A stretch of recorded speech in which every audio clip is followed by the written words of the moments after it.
Kalau tahapan begini, demokrasi apa yang mau kita harapkan? Pemilu seperti apa? Pemimpin yang benar, dia harus mengantarkan satu proses transisi kepemimpinannya secara demokratis. Pemilu itu akan merupakan antara, bukan tujuan daripada kehidupan kita. Pemilu adalah salah satu cara untuk mencapai kesejahteraan. Oke, kita ingin yang jujur, adil, damai sekaligus terpuji. Karena apa yang akan dilakukan oleh masing-masing capres tentu ingin betul untuk menumbuhkan atau meresistensi dari masing-masing elektoral tiga pasangan gitu. Kondisi peta elektoral pemilih kita ini tidak terlalu mengherankan apabila kemudian fokus dari tiga pasangan capres ini tertuju langsung terhadap tiga provinsi utama ini. Anak muda yang jiwanya berkobar-kobar, bukan anak muda karbitan yang menabrak aturan. Itu kan? Ya untuk siapa kan? Coba kita jawabkan siulan. Ada intel di sini.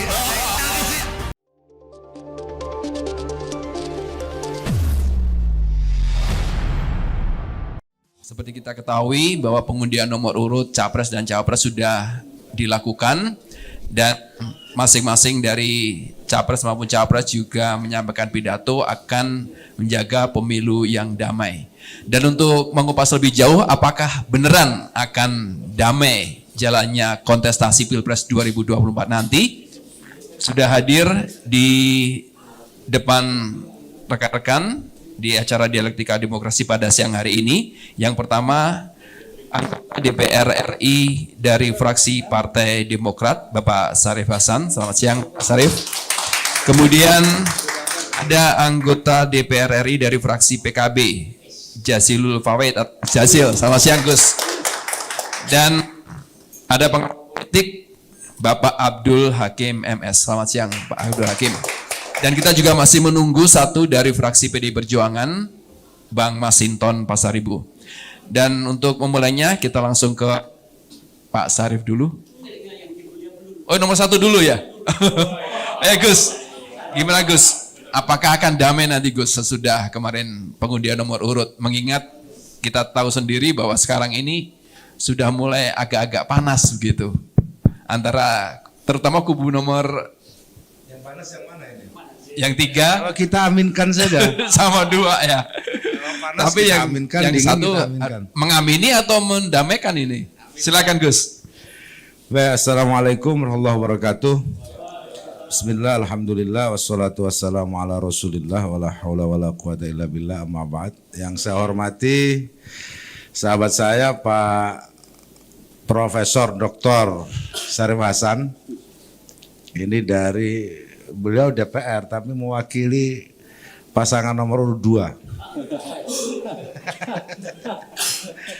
Pak Hakim dari peneliti, dari pengamat dan sahabat moderator dan para wartawan Pressroom yang saya hormati. Pertama bersyukur siang hari ini Pressroom ini selalu mengupdate soal-soal yang terkait dengan pemilu termasuk dengan demokrasi, tapi nggak tahu soal MK diupdate apa enggak. Soalnya supaya kita kan ingin pemilu itu damai, prosesnya sesuai dengan konstitusi. Tapi sulit untuk kita kemudian semuanya ingin mengharapkan kedamaian itu, tapi ada proses yang mendahului yang menjadi polemik yang kaitannya dengan konstitusi dan demokrasi. Alhamdulillah kemarin Pak Syarif kita dapat nomor urut 1, Pak Syarif nomor urut 2 dan nomor urut 3. Itu aja dicurigai. Jangan-jangan ini ditata. Padahal ini jelas-jelas di ruang publik terbuka. Apalagi kalau dissenting opinion dan melibatkan ponakannya, itu pasti lebih dicurigai lagi. Nah, maksud saya begini. Ini menjadi soal legitimasi demokrasi, legitimasi pemilu yang ujungnya di depan dimulai dari masalah yang di MK, ujung sengketa itu juga akan diputuskan oleh MK. Dan sepanjang yang saya tahu selalu ada gugatan di MK. Nah, pemilu damai tampaknya atau pemilu yang jurdil tampaknya sudah dikotori oleh tindakan tercela yang dilakukan oleh MK. Mudah-mudahan tidak ada institusi lain yang kemudian menimbulkan delegitimasi. Bapak Ibu yang saya hormati, sekarang kita memasuki beberapa hal gini, kecurangan itu akan terjamin jika tidak ada kedamaian, ya, pemilu damai akan terjamin kalau tidak ada kecurangan, dilakukan dengan jujur dan adil. Perlu diketahui bahwa di dalam proses pemilu itu ada lebih 100 jenis kecurangan. Nah, kecurangan yang paling fundamental menurut saya adalah kecurangan mengakali konstitusi, itu paling fundamental. Begitu masuk di tahapan pertama, yang selalu menjadi bahan pertanyaan adalah DPT, daftar pemilih tetap, yang selalu dikatakan di situ ada silumannya. Ya, tolong nanti meskipun ini sudah ditetapkan, habis itu baru penetapan calon. Pemilu kan serentak, legislatif dan eksekutif. Legislatif juga begitu.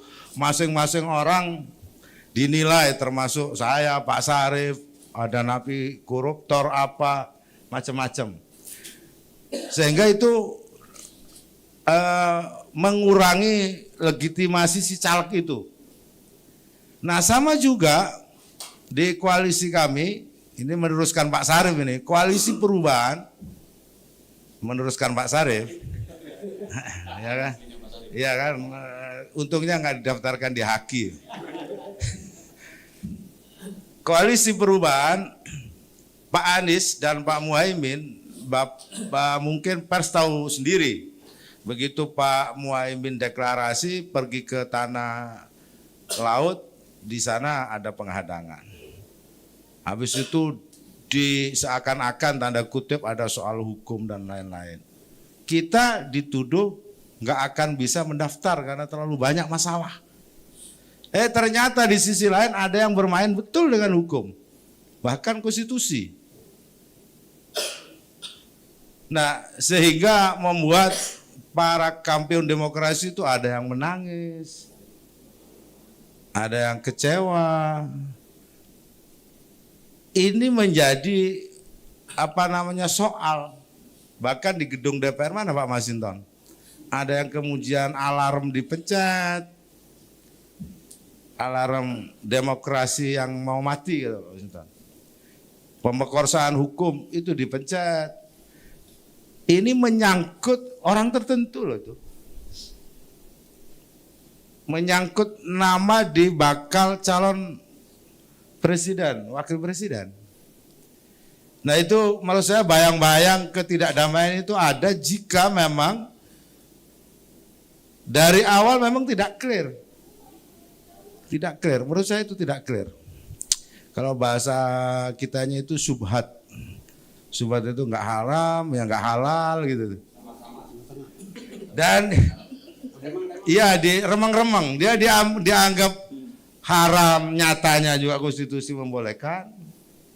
Dianggap halal kok produknya melalui produk di dalam ruang gelap yang tercela gitu, kena pelanggaran berat. Jadi ini akan menjadi pembahasan yang nggak akan henti-hentinya sampai dia menang. Kalah atau menang itu presiden buruk di dalam demokrasi di Indonesia. Di dalam era reformasi yang dulu digaungkan oleh mahasiswa yang anti KKN dan itu termaktub di TAP MPR. TAP MPR itu di bawah Undang-Undang Dasar loh. Itu sering dilupakan Pak Sarif. Ini sama-sama MPR. TAP MPR itu derajatnya di bawah Undang-Undang Dasar. Ada TAP MPR nomor 8 nomor 11 tahun 98 tentang penyelenggaraan negara yang bersih dan bebas KKN. Itu juga nggak dianggap. Nah, maksud saya selalu bilang, kalau kita dikritik, kalau kita diberi masukan, kita senyumin saja. kita biarkan saja. Loh, perbuatan tercela kalau disenyumin, Pak, itu akan berulang-ulang. Jadi ini bukan soal disenyumin aja terus seakan-akan didolimi gitu. Loh, kok berbalik-balik gitu. Berbalik-balik. Jadi memang kadang-kadang di politik posisinya begitu. Jadi supaya tidak dianggap salah, kemudian ini. Nah, semalam saya ketemu Pak Roma Hurmuzi itu dari P3 ya, Ketua Umum P3 dulu. Bilangnya Pak Jazil ini kayaknya perlu ada gerakan anti kemunafikan. Dia bilang begitu tuh. Singkatannya Amin, Pak. Oh, jangan dulu, Bang. Kita mulai dari press room dulu. Amin, anti kemunafikan. Jadi jangan dulu, biar dimulai dari press room dulu. Maksudnya gini, kita mau ingin pemilu yang damai, kalau memang satu antara kata dan perbuatan satu. Kita bilang netral ya betul-betul netral itu. Kita mau jujur ya betul-betul jujur, bukan hanya ingin ngomong yang jujur. Nah, itu butuh keteladanan, dan inilah yang menurut saya jadi soal institusi-institusi politik hari ini menurut saya mengalami distrust. MK, mungkin juga DPR, mungkin juga MPR, KPK, BPK, termasuk juga lembaga kepresidenan. Ya memang betul sih gitu, misalkan dikatakanlah ya, sulit kan membedakan presiden sebagai kepala negara dan kepala pemerintahan sekaligus pada saat yang sama menjadi kepala keluarga. Itu memang agak sulit itu. Agak sulit.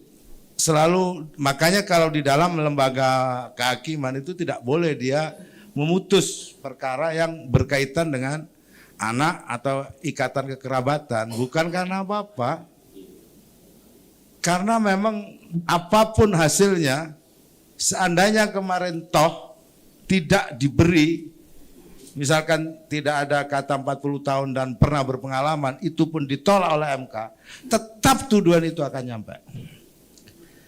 Karena apa? Karena memang prosesnya begitu, proses kekuasaan selalu. Kenapa penguasa harus menjaga etika? Karena itu soal, karena yang menjadi soal bukan semata-mata dia tidak menjalankan konstitusi, tapi perbuatan tercela. Kalau di dalam undang-undang dasar, perbuatan tercela itu bisa mengakibatkan presiden bisa diturunkan. Perbuatan tercela, pada jelas di situ perbuatan tercela. Tercela itu nggak tahu saya apa itu. Itu kan pasti subjek apa soal-soal yang pengaruhi secara etik. Termasuk juga hakim konstitusi juga bisa diganti kalau dia melakukan perbuatan tercela. Nah, termasuk DPR juga tercela. Tercela itu semuanya urusan etik. Nah, maksud saya berharap Amin, pasangan nomor 1 ingin pemilu yang terpuji. Selain damai itu terpuji. Dulu Orde Baru damai terus, tapi tidak terpuji menurut saya. Karena di situ ada proses intimidasi, ada proses macam-macam ketika itu. Nah, menurut saya, oke, kita ingin yang jujur, adil, damai sekaligus terpuji. Dan itu kelihatannya akan kelihatan kalau itu yang disebut dengan narasi perubahan. Gitu. Kalau damai itu dari dulu, luber, jurdil itu dari zaman Orde Baru. Luber, jurdil, dan terpuji, itu pembaruan tuh. Itu namanya perubahan tuh. Soalnya kita sekarang krisis keteladanan. Hal-hal yang dianggap terpuji bagi yang lain, dianggap tercela bagi yang lain itu dianggap kebanggaan hari ini. Jadi melakukan kegiatan tindakan tercela itu dianggap kebanggaan, bahkan dianggap oh itulah namanya berkuasa begitu. Bisa melakukan sesuatu yang mengendalikan banyak hal. Nah, itu berkuasa. Kalau itu nggak berkuasa namanya. Demokrasi selalu membatasi kekuasaan. Saya ingin mengutip Pak JK aja kemarin. Kalau lama-lama memang berubah. 5 tahun pertama bagus Pak JK ini. 9 tahun ini. Ya memang kalau bahasa di pesantren itu kekuasaan itu ibarat minum air laut. Makin lama dia minum, makin haus dia. Nah itu apakah haram minum air laut? Enggak, cuma buat dahaga. Apakah haram seorang presiden misalkan mengusulkan putranya jadi wakil presiden? Enggak juga, enggak pantas saja. Kurang terpuji gitu. Oh masyarakat sekarang enggak lihat itu Pak, semua itu top. Ya enggak ada masalah sih. Cuman kita lihat lagi kepada norma dan kesusilaan yang pantas dilakukan di Indonesia. Saya pikir itu. Jadi kita berdoa semua, mudah-mudahan pemilu luber itu apa? Langsung, umum, bebas, rahasia, ditambah jujur, adil dan terpuji. Amin. Allahul muwaffiq ila aqwamit thoriq. Wassalamualaikum warahmatullahi wabarakatuh. Waalaikumsalam. Terima kasih. Kasih aplaus untuk Gus Jasil. Iya, sekarang ke Pak Syarif ya. Pak pengamat nanti belakangan Pak Syarif. Pak Syarif, kita melihat sesudah pengundian nomor urut kemarin kita berharap damai. Kemudian melupakannya lalu kita kompetisi yang yang bagus gitu. Tapi ternyata kemarin di Surabaya itu ada mimbar bebas dari mahasiswa kembali menyoroti masalah legitimasi dari Mahkamah Konstitusi kemarin waktu memutuskan keputusan sehingga menyebabkan Gibran bisa maju lagi. Nah, gimana Pak Syarif tanggapannya? Assalamualaikum warahmatullahi wabarakatuh. Salam sejahtera untuk kita semua. Yang saya hormati dan terima kasih kepada pengganti saya. Sahabat saya ya. Jangan lupa kami Demokrat sekarang masih tetap perubahan ya. Perubahan dan keberlanjutan. Ya. Jadi mirip-mirip ya. Pak Abdul Hakim, terima kasih para wartawan yang saya banggakan. Pertama-tama saya ucapkan selamat hari ini selamat dan terima kasih karena hari ini kita melakukan suatu acara yang saya pikir memiliki misi ke depan yang lebih bagus. Bagaimanapun juga kita akan membawa bangsa ini lebih bagus. Kalau memang ada ya di sisi lain ada yang menganggap ada yang kurang bagus ya kita perbaikilah ke depan. Ya, amin. Ya, ya amin. Kita bersyukur karena kita sudah melalui berbagai tahap. Sekalipun dalam tahap-tahapan itu banyak yang kontroversial, pro dan kontra dan sebagainya. Ya itulah bagian dari demokrasi. Nah, tahap yang baru saja kita lalui adalah tahap pengundian nomor. Terima kasih kepada sahabat saya nomor 1 ya, luar biasa ya. Saya ngelilutuk, waduh kalau nomor 1 saya di dapil saya gampang promosinya. Saya nomor 1 calegnya, ya, gitu. Jadi sangat Jabar 3, ya, Jabar 3 nomor 1, ya kan, gitu. Nah, iya, dan di sisi lain kami dari Koalisi Indonesia Maju beruntung juga bisa dapat nomor 2, ya, karena dari nomor 2 juga paling gampang, ya. Ini victory, ya kan. Orang selalu mengatakan victory, orang juga selalu mengatakan menang dan sebagainya. Banyaklah signal-signal, persepsi signal yang mengartikan demikian. Tapi apapun juga kita sepakat bahwa kita harus melajukan pemilu ini luber, jujur, dan satu lagi terpuji. Ya, luar biasa, ya, terpuji. Saya pikir itu komitmen kita semuanya. Dan sekarang tahap tahap pengambilan nomor sudah kita lalui. Kedepannya adalah bagaimana agar rakyat itu mendapatkan pencerahan dari para cawapres peserta pilpres untuk mendapatkan suatu tanggapan respon dari masyarakat bahwa oh inilah calon presiden dan cawapres yang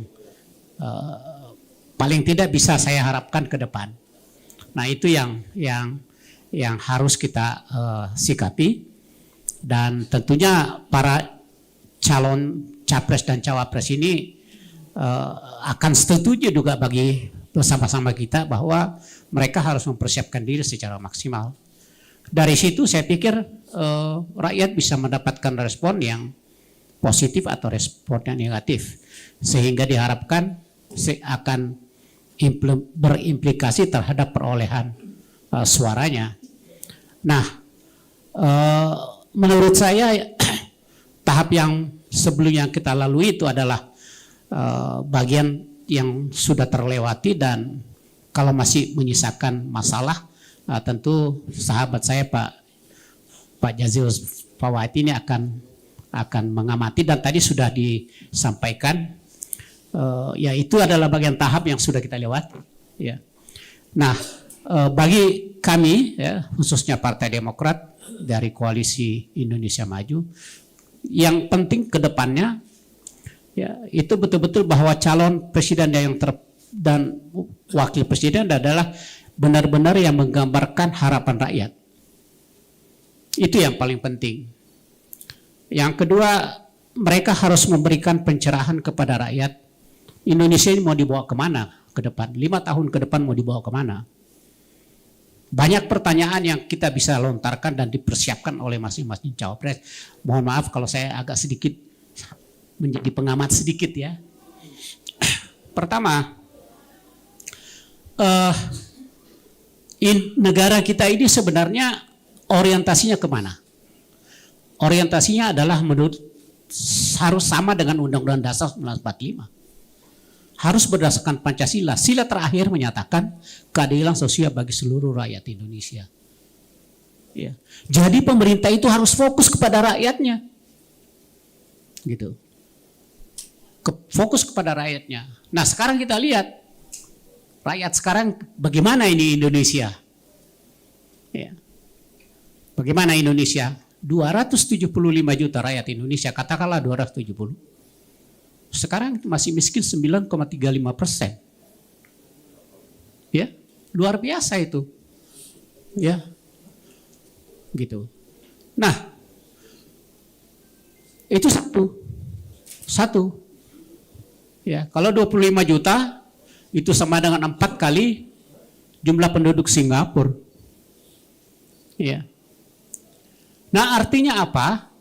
Artinya tugas pemerintah yang akan datang bagaimana agar persentase kemiskinan Indonesia ini 5 tahun ke depan paling tidak sekitar 10 atau sekitar antara 5 sampai 10%. Jadi saya menghimbau agar ini yang menjadi prioritas.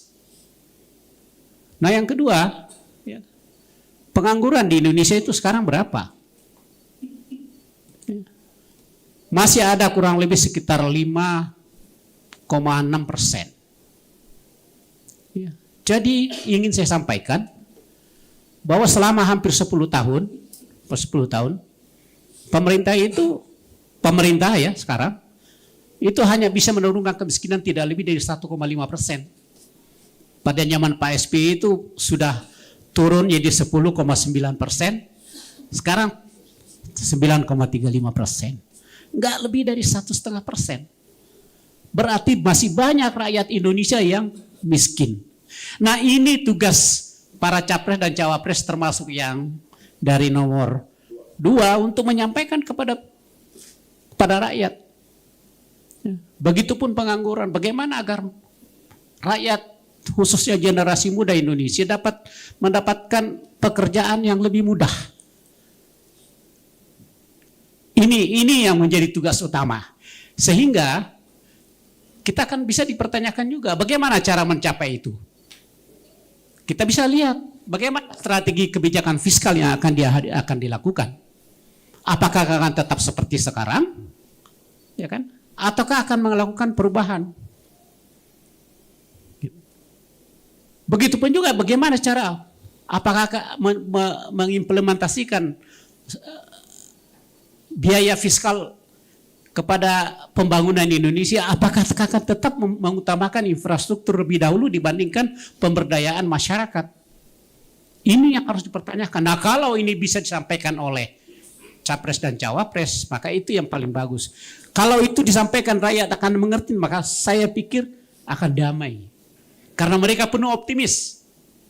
Ya, optimis. Oh, ini Capres dan Cawapres saya yang bagus. Kalau itu dilakukan, saya pikir rakyat Indonesia akan bisa mengerti. Di samping dari soal fiskal, juga kita minta kepada Capres dan Cawapres itu bisa menggambarkan bagaimana kebijakannya di dalam pertahanan negara, baik internal maupun keluar. Apakah akan tetap memprioritaskan bahwa alutsista itu harus dibangun berdasarkan ketahanan dan kebutuhan regional bangsa kita dengan segala cara. Ini yang menjadi yang ingin didengar oleh masyarakat. Begitupun juga dengan saudara-saudara kita, bagaimana dia akan menyelesaikan kasus Papua misalkan. Nah, ini secara kondusif, secara nasional akan memberikan gambaran bahwa ternyata Capres dan Cawapres yang akan kita pilih itu adalah orang yang berkualitas dan orang yang betul-betul penuh dengan harapan. Nah, kalau itu yang diharap, kalau itu yang bisa diciptakan, maka salah satu unsur pemilu menuju damai, insya Allah akan mudah kita capai. Karena apa? Rakyat kan menginginkan itu. Pemilu itu akan merupakan antara, bukan tujuan daripada kehidupan kita. Pemilu adalah salah satu cara untuk mencapai kesejahteraan. Nah, kalau itu yang dilakukan, maka tentunya rakyat akan penuh dengan optimis bahwa inilah calon pemimpin kita. Nah, saya pikir implementasinya itu, dan juga kita percaya, dan saya pikir tadi Pak Jazilus sudah menyatakan bahwa ya kita ada titik-titik persamaan ya, kita bagian daripada perubahan juga ya, kita melakukan perubahan. Perubahan artinya ya, apa yang sudah tercapai sekarang itu akan kita lanjutkan. Yang bagus bagaimanapun juga apa yang dilakukan oleh pemerintahan sekarang ada juga yang bagus.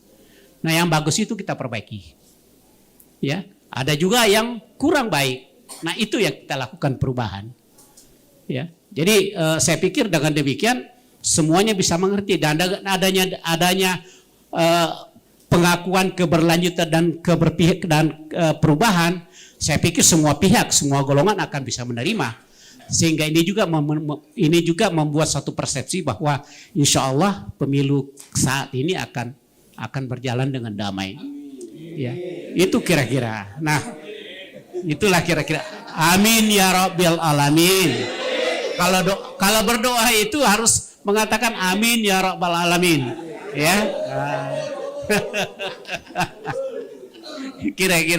Kira-kira begitu. Ya. Nah, ya kita lihat aja. Mudah-mudahan diskusi ataupun debat Pilpres dan Cawapres nanti, calon presiden dan calon wakil presiden akan juga memberikan suatu warna yang betul-betul menggambarkan kualitas kepemimpinan masa depan rakyat Indonesia. Ya Rabbal alamin. Kalau berdoa kan mesti sempurna, ya kan? Karena kalau doa tidak sempurna itu biasanya, ya gimana? Nah itu. Saya pikir itu saja untuk sementara ini, ya kan? Kita sangat mengharapkan agar pemilu kita kali ini tidak lagi seperti pemilu-pemilu sebelumnya. Ya, terjadi banyak dikotomi, perbedaan-perbedaan yang dilakukan oleh sekelompok orang, dan saya harapkan itu tidak terjadi lagi, ya kan? Karena semua capres dan cawapres ini adalah putra-putra terbaik bangsa Indonesia. Ya, saya pikir itu Terima kasih. Lebih kurangnya akan kita lakukan pendalaman pada saat tanya jawab. Oh, tadi ada pertanyaan apa naunnya? Belum ada ya. Oke, terima kasih. Assalamualaikum warahmatullahi wabarakatuh. Waalaikumsalam warahmatullahi wabarakatuh. Terima kasih Pak Syarif, dan selanjutnya Pak Abdul Hakim sebagai pengamat politik mungkin bisa melihat sesudah pengundian nomor urut ini semakin panas atau semakin damai. Baik, Assalamualaikum warahmatullahi wabarakatuh. Bismillah, alhamdulillah, salatu wassalamu ala rasulillah, la haula wala quwata illa billah. Terima kasih Pak Moderator, yang terhormat Cak Jazil, beliau ini senior saya gitu. Sosok terpenting di pasangan Anies Rashid Baswedan dan Muhaimin Iskandar. Beliau ini adalah sosok kunci sekarang bagaimana pasangan ini nanti akan mengarungi dengan strategi-strategi yang akan dipilih. Yang terhormat Pak Syarif Hasan, beliau berdua ini adalah, kalau Cak Jazil dari Jatim 10, kalau Pak Syarif dari Jabar 3. Saling mendoakan tadi. Amin. Yang terhormat rekan-rekan wartawan, saya akan coba memulai naik ke atas gunung. Saya tidak akan mencoba menilai diksi yang dikeluarkan dari masing-masing pasangan setelah pengundian nomor urut sudah selesai. Saya akan coba melihatnya dari atas permukaan, apa sih sebetulnya yang terjadi di area bawah gitu. Nah, sebelum masuk ke sektor itu, saya melihat dulu pas pengundian nomor urut kemarin, kita bisa menyadari bahwa demokrasi di Indonesia memiliki kekhasan dibanding dengan negara-negara lain gitu. Di Indonesia ini kalau kita lihat sistem yang dianut adalah presidensil. Dengan sistem presidensil semestinya presiden, eksekutif, legislatif harus terpisah secara tegas. Ada pemisahan kekuasaan secara tegas, namun dalam praktik di Indonesia ini tidak kemudian bisa terlaksana teori lama ini secara saklek gitu. Kita meskipun ikut sistem presidensil tapi aroma parlementernya cukup kuat gitu. Seharusnya di presidensial, presiden, kelembagaan eksekutif dengan legislatif itu harus terpisah total tanpa ada hubungan. Ketika sudah menjadi anggota DPR, maka dia tugasnya adalah mengawasi dan menjadi penyeimbang eksekutif. Namun di kita ini menjadi dilema dan ini menjadi PR di dunia akademik kita. Apakah ini salah? Tidak. Ini adalah kekhasan demokrasi di Indonesia, di mana demokrasi kita banyak mengadopsi demokrasi ala RT RW sebetulnya.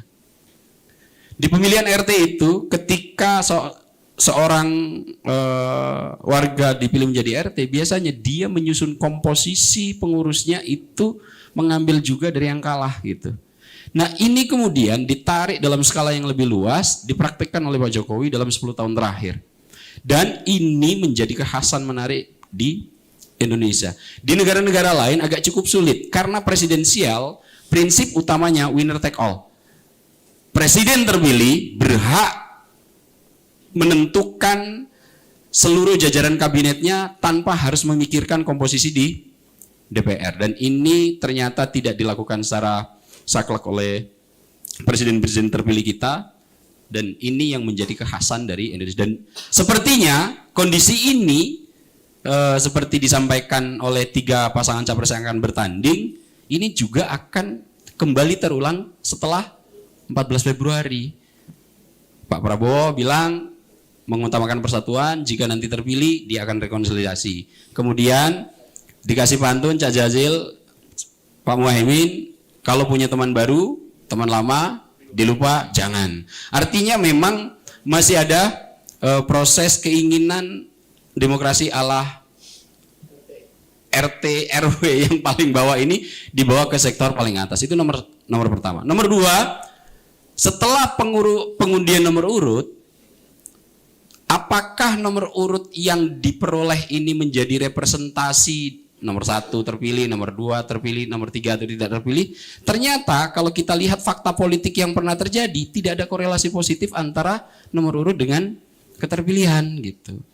Kita lihat di 2004 misalnya, Pak SBY ketika itu Pak Syarif nomor urut 4 kalau nggak salah, ya nomor urut, kemudian pemilu dilakukan 2 putaran, akhirnya bisa memenangi kontestasi.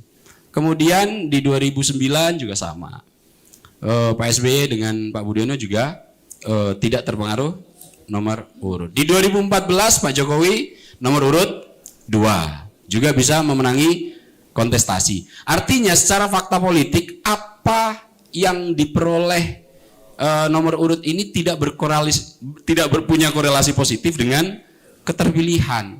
Itu poin pertama. Jika kemudian ini ditafsirkan baik secara teologis, kemudian sosiologis, ini salah satu cara dari masing-masing pasangan untuk bisa menemukan jalur mengumpulkan tingkat elektoral. Nah, pertanyaan berikutnya, apakah kemudian nomor urut ini akan berkorelasi positif dengan keterpilihan parpol? Kalau kita melihat fakta politiknya tidak juga. Gitu.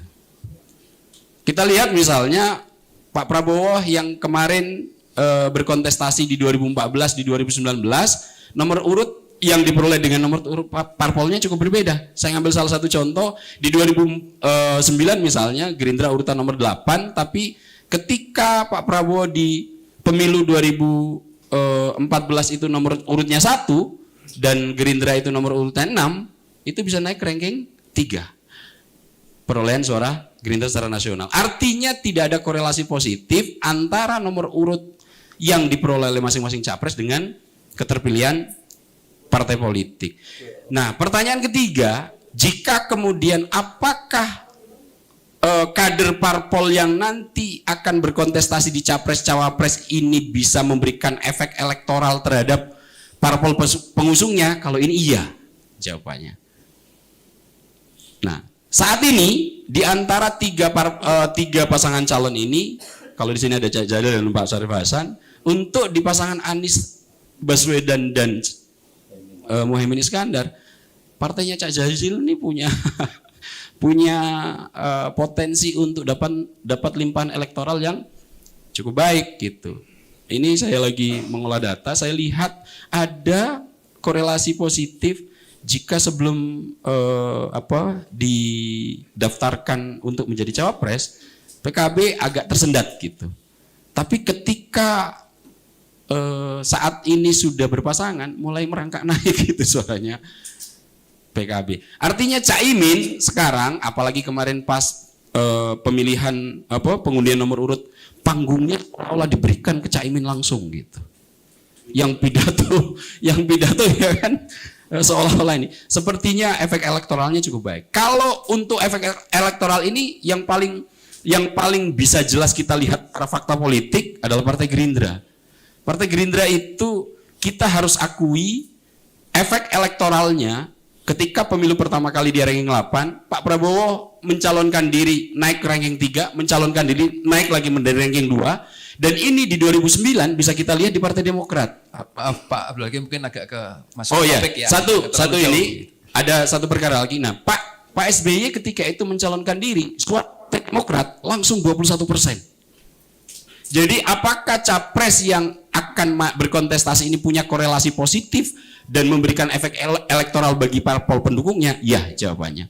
Fakta politik menjawab itu. Nah, yang nomor 3 yang menarik ini adalah bagaimana setelah pengundian nomor urut ini terhadap dampak elektabilitas capres-cawapres. Saat ini saya lagi mengolah datanya dan ternyata di 3 wilayah arena pertempuran yang akan menjadi fokus dari masing-masing capres-cawapres, kita tahu 47% DPT kita hanya terkumpul di 3 provinsi. Jawa Barat, Jawa Timur, Jawa Tengah. Kalau kita lingkupi di Jawa Bali, itu pemilih kita sampai 58%. Jawa Bali, 20%-nya, 21%-nya pemilih kita itu ada di Pulau Sumatera. Jadi hampir 80% DPT kita itu hanya terkumpul di 2 pulau, Jawa Bali dan Sumatera. Sisanya 20% itu tersebar di Kalimantan, Sulawesi, Maluku, Nusa Tenggara, dan Papua. Nah, melihat kondisi peta elektoral pemilih kita ini, tidak terlalu mengherankan apabila kemudian fokus dari 3 pasangan capres ini tertuju langsung terhadap 3 provinsi utama ini. Jawa Barat, Jawa Timur, dan Jawa Tengah. Kita tahu dan sudah banyak dikemukakan oleh analisis lembaga survei, di 3 wilayah ini pembelahan dari 3 pasangan capres sudah terlihat nyata. Pak Prabowo di Jawa Barat cukup kuat, Jawa Tengah Mas Ganjar kuat, Jawa Timur masih Pak Prabowo kalau kita lihat hasil elektoral, dan survei terakhir ketika berpasangan ini masih mapan Jazil.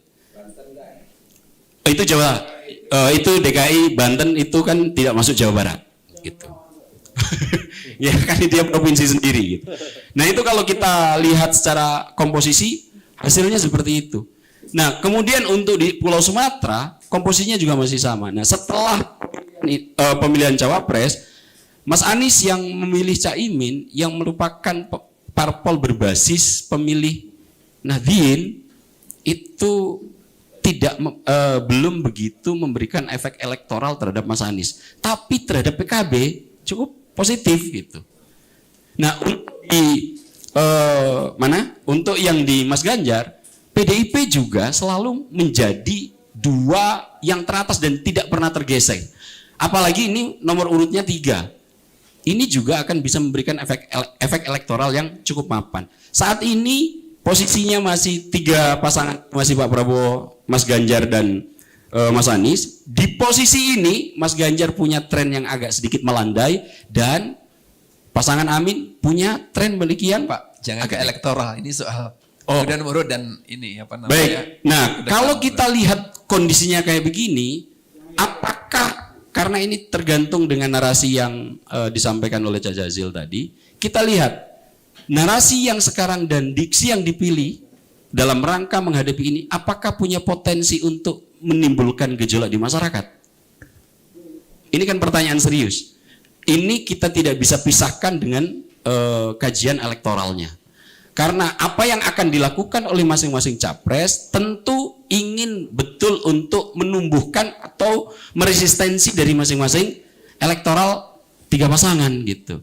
Seperti Cak Jazil yang tadi mengatakan bahwa ada hal yang perlu dikoreksi dari pemerintahan ini, tagline-nya adalah perubahan.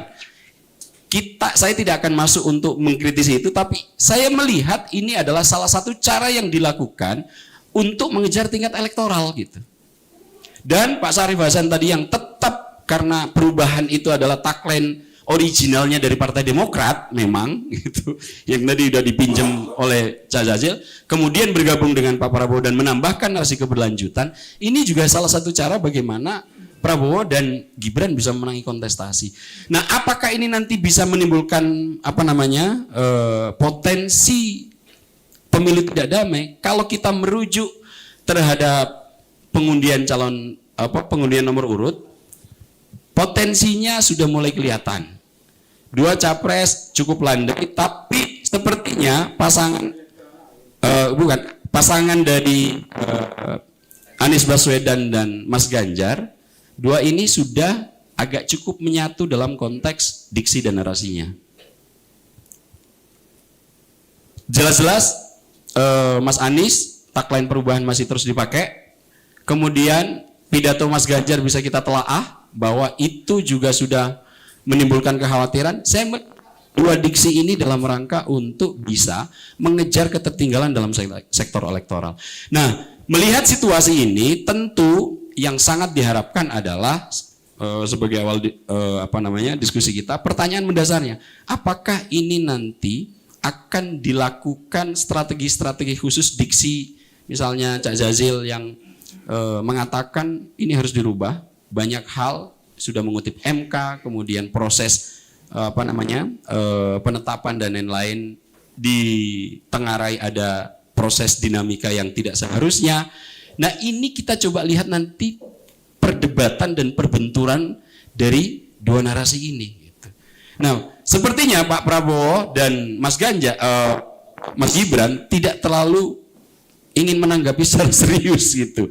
Nah, kita coba lihat ini bagaimana perbenturannya. Makanya dalam 73 hari waktu yang akan tersisa untuk kampanye yang dimulai 28 November, ini akan menjadi pembeda. Kita lihat strategi apa nanti yang akan mencoba dibenturkan oleh masing-masing pasangan capres. Apakah ini nanti berpotensi menimbulkan yang tidak terkonsolidasi secara damai atau tidak? Tentu ini pilihan-pilihan yang akan dilakukan oleh masing-masing capres guna menambal atau menurunkan tingkat elektoral dari kompetitor. Berharap nanti narasinya itu akan kencang, tidak kemudian diikuti oleh aksi-aksi yang dalam tanda kutip membuat stabilitas politik kita begitu memadai. Karena kita lihat dalam proses pemilu ini indikator untuk damai sudah kelihatan pas pengundian nomor urut. Nah, kita tunggu tanggal 28, 70 masing-masing pasangan capres dan cawapres ini apakah nanti akan berbenturan secara narasi, ini akan berimplikasi terhadap grassroots. Nah, satu lagi, saya cukup kaget melihat data. Ternyata intensitas semua institusi pemilu 4 ini agak terkonsentrasi terhadap pilpres. Itu kenapa? Ketertarikan masyarakat terhadap dua pemilu ini, pilpres dan pileg, itu jauh lebih tinggi di pilpres. Saat ini mungkin ini bisa saya sampaikan Pak Jazil dan Pak Syarif yang mengawali partai politik. Saat ini 40% dari masyarakat Indonesia terkait pilihan parpol masih belum mengambil keputusan. 40%. Artinya saya tadi sempat merenung melihat data itu. Apa variabelnya? Asumsi saya, analisis saya, konsentrasi kesibukan berbagai institusi terutama KPU yang menyorot panggung teater yang sudah kita lihat sejak mulai dari dinamika MK, kemudian penetapan calon presiden, fokusnya di sana. Ternyata asumsi saya bahwa konsentrasi yang tertuju di pilpres, di pileg tidak terlalu masif disosialisasikan terhadap pemilih. Nah, inilah yang menjadi penyebab saat ini 40% dari masyarakat kita untuk pileg masih belum menentukan pilihan. Nah, ini juga menjadi PR bagaimana saya menghimbau KPU, Bawaslu juga turut serta dan parpol-parpol yang masa kampanye 28 ini jangan sampai 40 nanti nggak hadir ke TPS gitu. Biar partisipasi maksimal, legitimasi anggota-anggota DPR dan partai politik dalam rangka mengisi institusi kelembagaan legislatif bisa makin terwadai. Selamat datang Bang Masinton.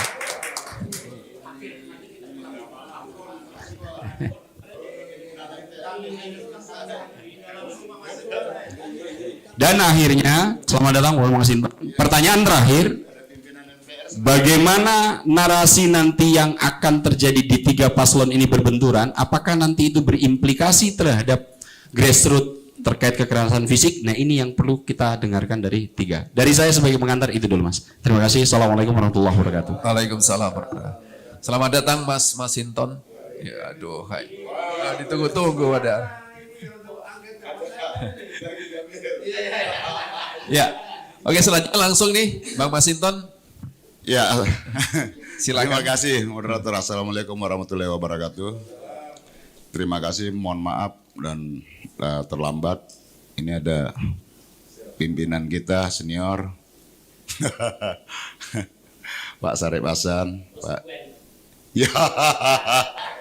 Pak Jazilul, dan abang kita.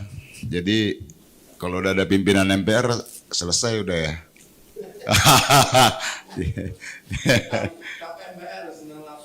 Yo. Jadi apa ya yang Jadi kan kemarin sudah ada pengundian nomor urut, kemudian diharapkan ada pemilu damai. Ya tentu semua Masinton? Dalam proses pemilu ini kan bukan sekadar ajang ritual prosedur 5 tahunan. Pemilu ini kan sebagai ajang untuk memperkokoh konsolidasi demokrasi kita.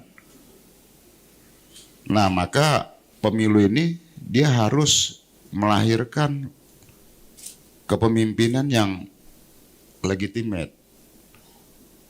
Nah, proses kepemimpinan yang legitimate itu apa? dia kan harus melalui proses yang benar. Kalau nggak benar, siapa yang mau terima?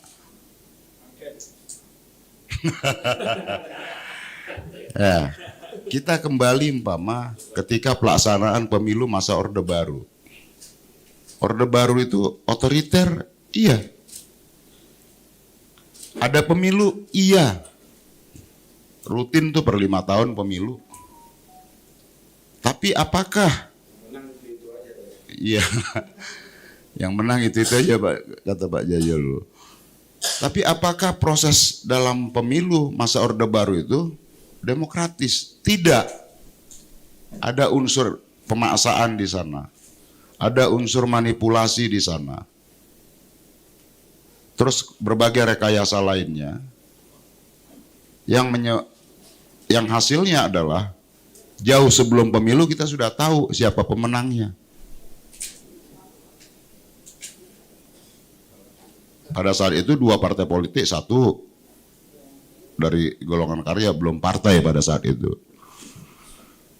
Kemudian proses pemilu yang cacat itu berakumulasi. Tahun 97 pemilu mayoritas tunggal tuh pemenangnya, di atas 75%.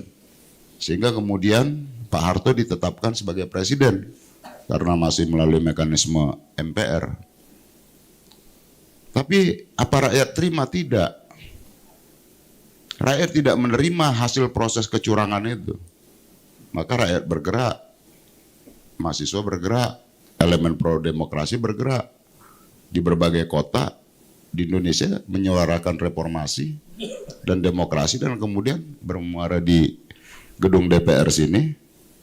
Soeharto menyatakan berhenti. Nah, saya mau katakan bahwa ini kita sudah dimulai dengan satu cacat dan kecurangan. Putusan MK itu kan terkait dengan pemilu, Pak. Putusan MK itu nomor PUU 90 itu bukan terkait lain-lain, terkait pemilu.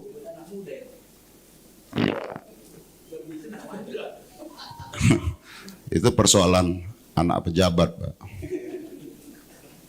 Iya, ya. Bagaimana praktek rekayasa, dan saya katakan tuh ya dimanipulasi dengan cara-cara yang menggunakan cara-cara yang seakan-akan tuh legal. Kan itu.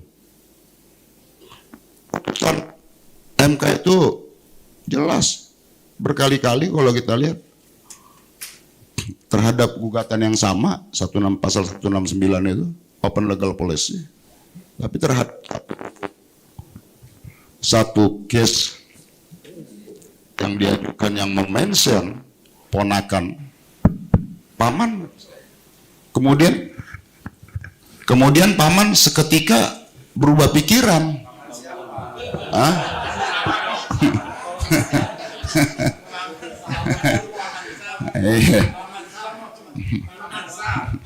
Paman dompleng. Seketika berubah, Pak. Penggunanya siapa? Siapa yang diuntungkan dengan putusan itu? Ada nggak anak muda yang kemudian ikut mendaftar? Enggak, anak muda yang lain. Itu kan persoalan ponakan paman aja. Ada, kalau kita kembali pada TAP MPR nomor 11 tahun 98, ya, yang itu kita menolak dulu sidang MPR itu, sehingga terjadi peristiwa Semanggi pada saat itu. Nah, itu menegaskan penyelenggaraan negara yang bebas dari praktek kolusi, korupsi, dan nepotisme. Ada KKN di sana, ada korupsinya, ada penyelewengan kewenangan untuk publik diselewengkan menjadi privat, kepentingan privat, kepentingan keluarga, maka disebut mahkamah keluarga. Ada kolusinya, ada. membuka ruang intervensi pihak luar terhadap hakim Mahkamah Konstitusi. Ada nepotisme, ada. Paman memutus ponakan. Gitu loh. Nah, jadi ini satu proses yang teman-teman di awal sudah cacat, di awal sudah manipulatif. Ini baru di awal. Kemudian masuk ke tahapan pemilu, pelaksanaan. Kalau konstitusi aja bisa diakali, dibegal untuk kepentingan kontestasi, apalagi dalam pelaksanaan nanti. Nah, itu dia. Banner bisa pindah dan kemudian bisa terpasang sendiri lagi tuh. Iya kan? Banner yang satu geser, yang tiga geser, ya, apalagi tadi kertas suara bisa ganti, hasil bisa ganti, iya kan? Kita beruntung, Pak, ya. Masa kolonial dulu belum ada konsultan dan lembaga survei. Kalau ini ada, Pak, ya. Ini kan mengkamuflase aja nih. Dia nggak gentle, dia sebagai survei yang objektif. Kalau ada konsultan dan lembaga survei model yang sekarang ini ya, yang dia separuh sebagai tim sukses tadi, terus mempublish, menggiring arahnya, kita nggak merdeka, Pak. Gimana merdeka kita? Iya kan? Kata kolonial, coba kau survei dulu itu. Ada yang mau merdeka nggak tuh? Inlander apa ini, iya kan? Bangsa-bangsa terjajah nih, iya kan? Terus nanti konsultan yang merilis sebagian masyarakat yang di Nusantara ini nggak ingin merdeka, masih ingin dengan Belanda. Nah iya, Pak, nggak merdeka, Pak. Iya, kita sudah merdeka saja, Pak. Kan masuk tuh nikah itu ya, Laskar masuk ke kota nih, menggelorakan dan memberitahukan kemerdekaan yang sudah diproklamirkan Bung Karno dan Bung Hatta 17 Agustus itu. Merdeka, kata Laskar sembari nenteng senjata begini. Merdeka. Yang pinggir jalan ada yang nyambut merdeka, ada yang dia lihat belum. Merdeka, kata Laskar. Dia bilang belum. Ditanya, kenapa belum? Ada Intel Company katanya. Rupanya di antara dekat-dekat itu ada Intel Company, dia takut. Dia bilang belum. Jadi kembali lagi ketika masa Orde Baru, kalau disurvei semua, Pak, pengen Soeharto ganti nggak? Wah, enggak. Pengen Soeharto ganti nggak? Enggak, kata orang. Intelnya di mana-mana. Diangkut kita. Kemudian lembaga survei ngumumin hasil temuan kami. Rakyat nggak ingin Soeharto ganti, nggak ingin reformasi dan demokrasi. Itu loh, Pak. Yang ada kan semua tuh, iya kan? Di mana-mana kan dimobilisasi kebulatan tekad kan. Persem kebulatan tekad, mahasiswa kebulatan tekad, pemuda kebulatan tekad, petani, buruh semua. Iya kan? Tekad semua. 75%, 80% kemenangannya. Iya ya. Itu dulu, sekarang. Ya nyari sama, Pak. Nyari sama, Pak. Ya, untuk 3 periode saja kita masih ingat dong, ada yang namanya asosiasi kepala desa itu, APDESI. Mendukung 3 periode. Aparatur pemerintahan desa aja bisa disuruh nabrak konstitusi kok.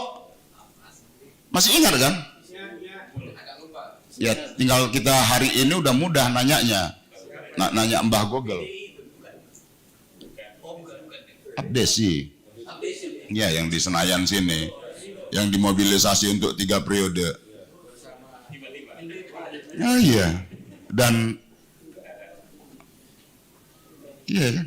Sekarang orang-orang yang teriak 3 periode, iya kan, setengah periode, itu kan jelas posisinya. Hari ini ya maaf ya menjadi bagian dari teman Pak. izin Pak Ketua, izin senior kita harus izin dulu. Iya, gitu.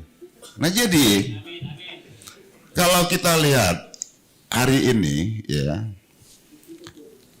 suasana kebatinan masyarakat itu ya maaf mungkin nggak kepotret ya dalam survei tadi, atau nggak mau motretnya. Iya.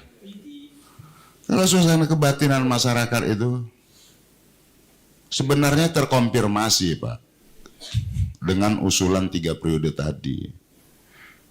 Rakyat puas iya, karena gua memilih pemimpin, memilih presiden untuk bekerja. Oke. Tapi mau nggak 3 periode? Enggak, kata rakyat Pak. Karena itu nabrak aturan. Kemudian masuk skenario berikutnya kan, setengah periode penundaan pemilu itu dengan mengglorifikasi big data tadi. Iya kan? Approval rating. Wah, iya kan? Tingkat kepuasan publik sekian di atas 70%. Iya kan? Big data, kemudian iya, ini dia rangkaiannya, Pak. Ini dia rangkaiannya. Nah, gitu loh. Ini kan rangkaian skenario itu semua nih, Pak. Jadi ini jangan dilihat dia terpisah sendiri, Pak, urusan kontestasi sendiri. Tidak. Ini bagian dari rangkaian grand skenario itu, Pak.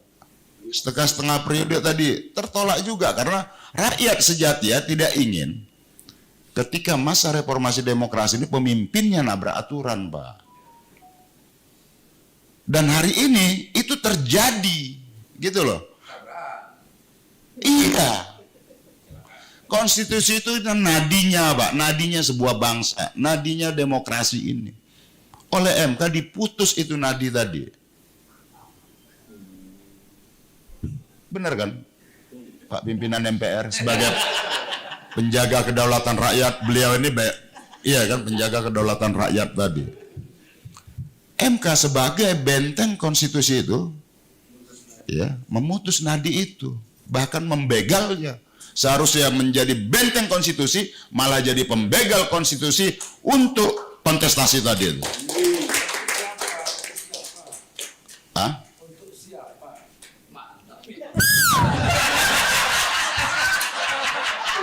Iya kan? Iya kan? Jawabannya kan itu kan? Ya untuk siapa kan? Cukup kita jawab dengan siulan. Ada intel di sini. Merdeka belum? Harus jelas. Zaman company aja. Kan demokrasi ini kan harus transparan. Betul. Dan sudah ada nomor, Pak. Itu tadi yang saya katakan, ini barang selundupan. Iya kan? Udah diolah. Udah dikasih, ya itu tadi. Barang selundupan udah diolah, terus udah diregistrasi pemerintah, layak edar. Layak edar. Iya kan? Terus, iya. Terus ketahuan, udah dikonsumsi Pak Sarif. Kemudian ketahuan, ini barang ilegal gitu loh. Tapi udah beredar, udah dilegalkan dan dikonsumsi sama Pak Sarif. Didukung sama Kim itu Korea. Iya. Ya. Koalisi Indonesia Maju kan. Kim. Kalau ini Sarif. Oh iya, siap senior, siap. Jadi barang udah beredar, Pak. Legal, udah dilegalin. Tapi hasil selundupan, faktanya hasil selundupan kan gitu. Ya dong. Nah, jadi ini yang terjadi, Pak. Nah, terus kita mau berharap apa dengan begini, demokrasi begini? Nah, Dari tadi barangnya nggak disebut, ada ada company apa? Ya kan sudah dilegalkan. Udah di-declare kemarin, ada nomor 1, ada pasangan nomor 2, ada nomor 3. Iya kan? Yang pasangan nomor 2 inilah barang selundupan satunya. Iya kan? Nah. Ya, nggak usah disebut kegedean. Iya. Yeah. Nah, jadi kita melihat bahwa inilah proses yang cacat tadi itu. Terus kita gimana? Berharap pemilu damai. Iya. Yeah. Nah, kalau ada company gimana berdamai? Nah, kalau proses awalnya saja sudah cacat, curang, di tahap pelaksanaan apalagi, ya itu tadi, baliho bergeser-geser. Iya kan? Sembako jalan sendiri. Iya. Iya kan? Tiba-tiba sosmed juga bisa ngilang sendiri. Iya, gitu loh. Tiba-tiba akun WA bisa beralih ke yang lain. Ya kalau buat rakyat nggak apa-apa lah. Ya kan mereka capek Pak KPPS itu. Nah itu swasta, partikuler, konsultan. Nah jadi ya kalau tahapan begini, demokrasi apa yang mau kita harapkan? Pemilu seperti apa? Pemimpin yang benar, dia harus mengantarkan satu proses transisi kepemimpinannya secara demokratis, bukan selundupan, kata Pak Jajilul tadi. Enggak, kebetulan saya pegang mic, saya dengar, jadi saya sampaikan, dan tentu harus saya quote, iya kan? Etiknya kan begitu, Pak. Agar saya tidak dituduh menyelundupkan. Nah jadi, nah kita lihat nih kepemimpinan dari sejak awal masa reformasi. Pak Habibie yang melanjutkan kepemimpinan Pak Harto. Beliau tidak ngotot ingin memaksakan. Kalau ngotot ingin memaksakan boleh. Kekuasaan tertinggi negara ada sama beliau. Setelah itu Pak Gus Dur. Beliau nggak mau ngotot menggunakan instrumen kekuasaan negara untuk dirinya agar transisi ini berlangsung baik, rakyat tidak dirugikan dan tidak dikorbankan. Terus kemudian beralih ke Bu Mega. Bu Mega menyelenggarakan pemilu 2004, gitu loh. Yang itu beliau sebenarnya berkepentingan. Karena di masa beliau juga, beliau setuju dengan amandemen Undang-Undang Dasar, Presiden dipilih langsung oleh rakyat. Kalau beliau hanya untuk berpikir dirinya pada saat itu, ya harusnya udah disiapin semua kok seluruh instrumen. Ketika itu di amandemen udah disiapin semua instrumen kekuasaan untuk menangkan dirinya. Tapi beliau seorang yang demokratis, ya sudah. Konsekuensinya beliau kalah. Kemudian lanjut ke Pak SBY. Pak SBY 2 periode ketika apa? Beliau jaga Pak. Di periode akhir tidak cawe-cawe. Nah, kenapa beliau bisa begitu? Karena beliau memahami apa yang menjadi jiwa dalam demokrasi ini, Pak. jiwa dalam reformasi demokrasi tadi. Sehingga beliau-beliau tersebut tidak mengedepankan ego kekuasaannya untuk melanjutkan dirinya dengan menggunakan tangan-tangan kekuasaan tadi, Pak. Agar tidak terjadi, agar bisa transisi demokrasi ini diantarkan smooth, transisi kepemimpinan juga diantarkan baik. Nah, yang sekarang ya company. Ya. Jadi ya, hari ini demokrasi kita berada dalam situasi yang ancaman. Orang bilang, wah itu fiksi. Fiksi apaan? Datang ke MK dong. Baca putusan MK tadi. Itu bukan fiksi, fakta, Pak. Takut, oh itu sengaja takut kalah. Pret, kita ini biasa bertarung. Ini bukan persoalan kalah menang. Kita pernah kalah, pernah menang, biasa. Tapi kita tidak mau demokrasi ini dibunuh. Itu, Pak. Kalau demokrasi ini dibunuh, ngapain kita begini? Kita ini berkumpul di sini ngomong apa kan karena jaminan konstitusi. Konstitusi itu apa?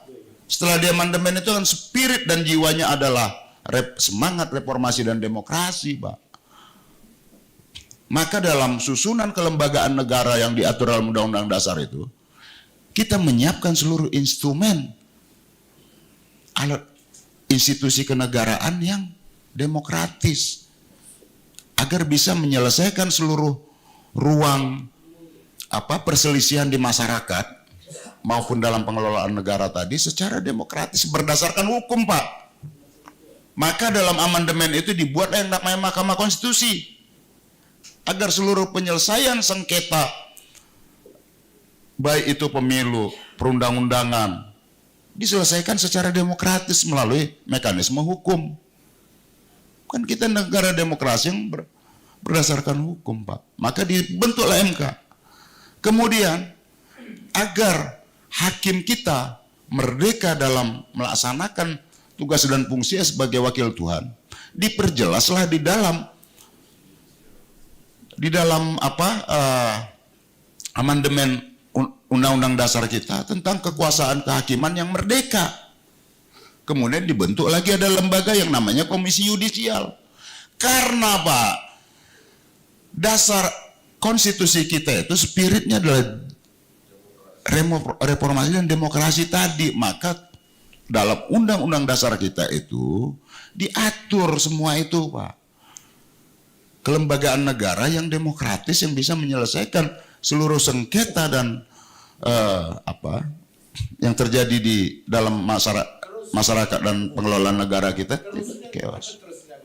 Nah, hari ini dong, kemarin terus ini. Ya, enggak, kita kan harus bicara desain ininya dulu tadi itu. Kita harus beritahukan terhadap penyelenggara negara yang tidak memahami itu tadi. Karena tidak memahami itu, maka semua ditabrak. Sehingga terjadilah ini, kekacauan ini. Kacau ini, Pak. Damai bagi mereka yang ini, yang pengen aman dengan kecurangannya dibilang damai. Kita jangan tersesat dengan pemilu damai apa semua, kita pengen damai. Kepuasan tinggi. Iya. Semua pengen damai. Siapa yang ada? Tapi kalau ada yang curang, siapa yang mau menerima kecurangan? Siapa yang bisa terima kecurangan? Damai. Kita semua berkewajiban untuk suksesnya pemilu ini secara damai. Tapi kita tidak mentolerir sekecil apapun potensi-potensi kecurangan maupun penyalahgunaan kewenangan dalam kontestasi pemilu ini. Apalagi sampai melawan semangat reformasi dan demokrasi ini. Kita lawan sama-sama, Pak. Amin ya rabbal alamin. Amin ya rabbal alamin. Harus ada terusannya, Pak. Harus ada terusannya, Pak. Pak Masinton, sama kita. Iya, Pak. Harus ada terusannya. Benar, Pak. Benar. Amin. Ya Amin, ya Rabbal Rabbal Alamin. Ya Allah, ya amin ya Rabbal Alamin. Ya. Ya. Agar nggak kena delik, kalau berhenti di amin, kena delik. Iya kan? Karena belum masa kampanye, Pak. Sudah Bang Masinton? Oke, kita di belakang ada intel gitu. Jadi kita diskusi di antara teman. Iya kan? Kita bertukar pikiran apa, kita asik semua. Saya rasa itu. Ayo tepuk tangan untuk Bang Masinton. Oke, teman-teman yang mau bertanya kita buka sesi tanya jawab. Oke, Bang Erwin, Blues, I. Oke, Bang Erwin. Assalamualaikum warahmatullahi wabarakatuh. Nama saya Erwin Saputra Sregar. Pertanyaan saya ini untuk ketiga narasumber. Saya agak tertarik juga tadi apa yang dibilang Gus Jajil. Empat narasumber. Sebenarnya untuk 3 sebenarnya, tapi nggak apa-apa, untuk 4 narasumber aja lah. Saya tertarik tadi ya, apa yang dikatakan Gus Jajil masalah perubahan.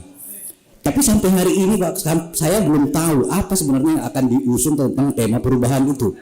Apakah memang karena salah satunya Bapak di situ di salah satu di TKN kalau nggak salah, perubahan itu harus nyata Pak. Apakah memang Anies Muhaimin nanti akan menghidupkan kembali FPI? Karena saya lihat itu struktur di IKN itu banyak, itu alumni 212. Apakah memang FPI akan dihidupkan kembali ataupun memang nanti dengan jujur menyatakan akan men-stop itu IKN?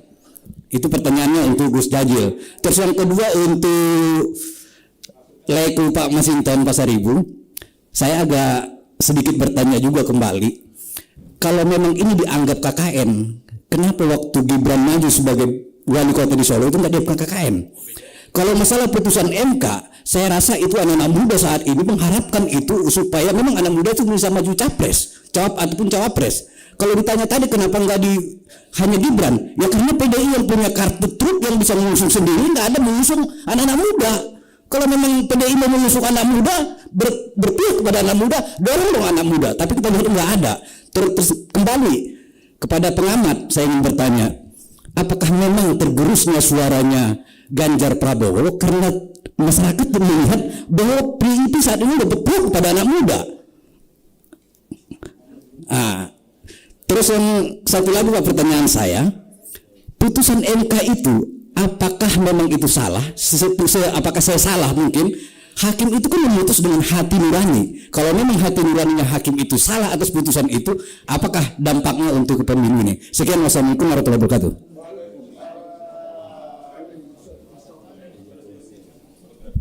Assalamualaikum warahmatullahi wabarakatuh. Saya Andri dari Suara Merdeka. Pertanyaan pertama untuk Bang Masinton. Apakah artinya PDIP tidak akan tinggal diam dengan kejadian kemarin itu? Dan langkah apa yang akan dilakukan PDIP? Apakah hanya mengecam atau mengkritik atau apa? Dan kemudian pertanyaan kedua kepada Pak Jasilon dan Pak Sarif, apakah ada bisik-bisik atau mungkin rencana Rapim untuk menggelar sidang istimewa atau bagaimana gitu? Karena tadi Pak Jasilon bilang soal tercela gitu. Apakah ini sudah masuk kategori tercela atau belum? Gitu. Dan kemudian Pak Sarif soal pindah perahu, apakah karena ada yang ditakutkan atau bagaimana?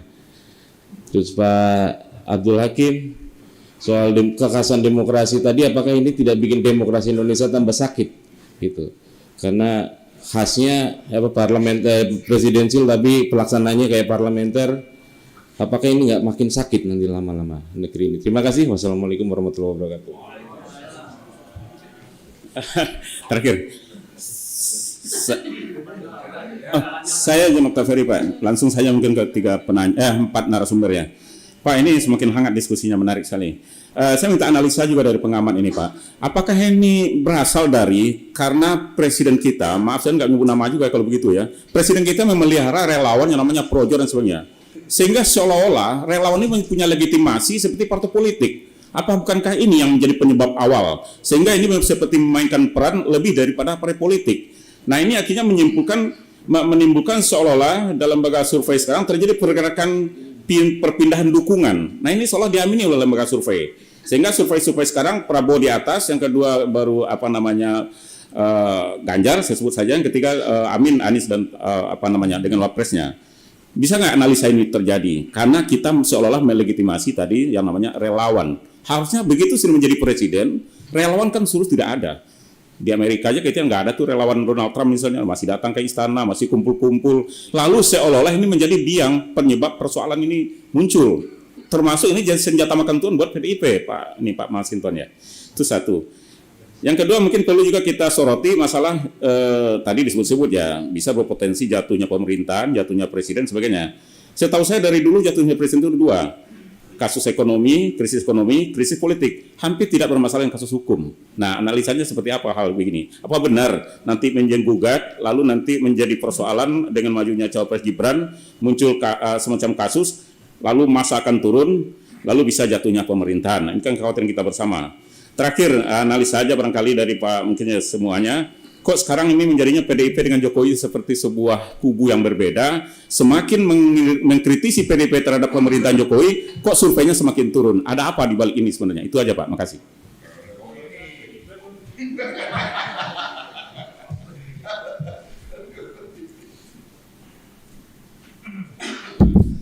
Assalamualaikum warahmatullahi wabarakatuh. Saya Randy dari Rakyat Merdeka.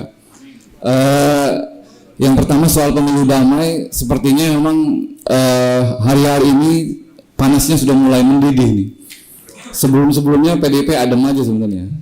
Apalagi pas MK itu sebelum memutuskan soal boleh dan tidak boleh, PDIP itu tenang-tenang saja misalnya.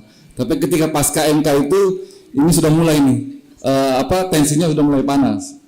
Nah, sekarang ini narasinya adalah di semua level PDIP maupun di tim Prabowo itu mencurahkan adanya kecurangan. Jadi PDIP sudah mewanti-wanti adanya kecurangan, pihak Prabowo juga melakukan wanti-wanti terhadap kecurangan. Nah, sebenarnya yang melakukan kecurangan itu siapa? Itu yang pertama. Nah, untuk yang mengantisipasinya seperti apa? Karena kan masalah narasi-narasi banyak kayak kemarin di Komisi 3. Ada bilang Pak Polisi jaga netralitas, tapi ternyata Pak Polisi membantah. Yang mana tuduhan itu misalnya? Yang pertama terkait, terus yang kedua terkait soal adanya potensi pihak asing yang juga untuk mengorek soal istilahnya pemilu damai ini. Nah, itu juga untuk diantisipasi seperti apa? Karena kemarin Pak Kabar Hakam itu bilang ada 3 potensi misalnya, ada soal permainannya, ada soal uangnya, ada juga soal pemberitaan dari pihak asing. Nah, itu untuk mengantisipasinya seperti apa? Dan yang ketiga, khusus kepada Bang Masinton sebenarnya, Bang Masinton PDIP itu mencurahkan soal adanya kecurangan, tetapi ternyata KPK mengungkap adanya fakta integritas PLT caleg, PLT bupati, itu yang disorong. Itu sudah jelas banget itu, ada 4 poin. Poin ketiganya adalah memenangkan pasangan Ganjar 61% di wilayah ini. Terserah tuh. Tapi ada fakta integritas itu. Fakta integritas di Sorong itu. Dan saya nggak tahu, mungkin di wilayah-wilayah lain ada juga seperti itu kan. Nah, bagaimana untuk menjawab soal itu? Terima kasih.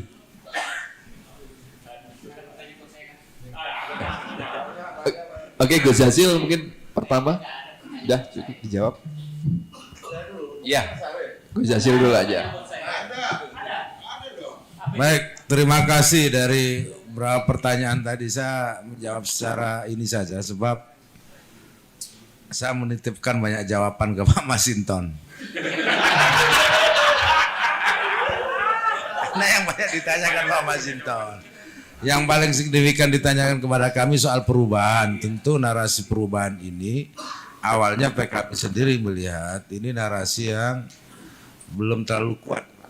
Ternyata setelah kami turun memang ada semangat ingin perubahan. Apa yang dimaksud dengan perubahan itu? Memang masyarakat melihat ada ketidakadilan pada akses pendidikan, pada aspek ekonomi. Itu yang perlu dirubah. Kemudian maka perubahan itu sesungguhnya pada hal yang sifatnya pada nilai. Pak siapa? Yang itu lebih pada nilai. Nah, yang soal hari ini kan juga pada nilai ke gentleman, nilai kejujuran, nilai itu kan yang jadi soal hari ini begitu. Reformasi juga menggugat itu. Oleh sebab itu bagi perubahan kita akan pada track di mana sesuai dengan tema di koalisi perubahan, adil makmur untuk semua. Itu yang soal IKN itu soal teknis tuh. Soal teknis. Kalau soal DITI udah nggak ada itu. Sudah nggak dibaca. Sudah NKRI dan itu sudah nggak ada lagi dibahas. Tidak ada pembahasan itu di kita. FPI kata tadi. FPI. Oh, 21. Lebih banyak yang ini. Ini hanya mengambil bagian dari semuanya. Ada Pak Anum Suroto juga dari Dalang. Di kita berbagai. Jadi ada juga yang non Muslim juga. Ada yang etnis yang lain juga. Jadi semuanya jangan dilihat dan nggak dominan. Partai juga nggak dominan. Jadi oleh sebab itu kita ingin perubahan itu justru dimulai dari bawah, dari cara berpikir yang baru. Itu dari bawah. Yang Pak Masinton tadi, saya ingin masyarakat ini tidak takut sama company, kira-kira begitu tuh. Karena perubahan tidak takut dengan ada kemerdekaan dari cara berpikir. Itu penting menurut saya hari ini. Bayangkan setingkat sahabat saya yang menjadi pejuang reformasi tadi, itu nggak berani Pak, nyebut nama aja nggak berani.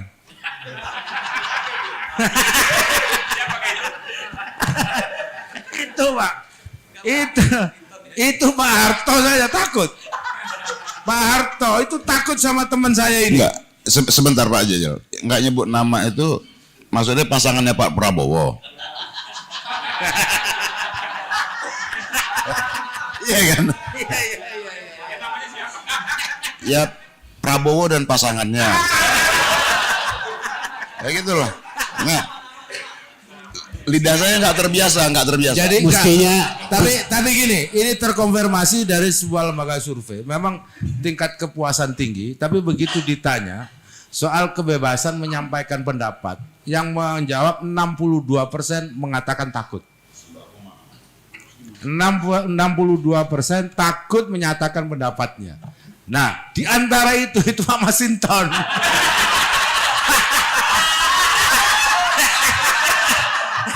Ini terkonfirmasi, Pak.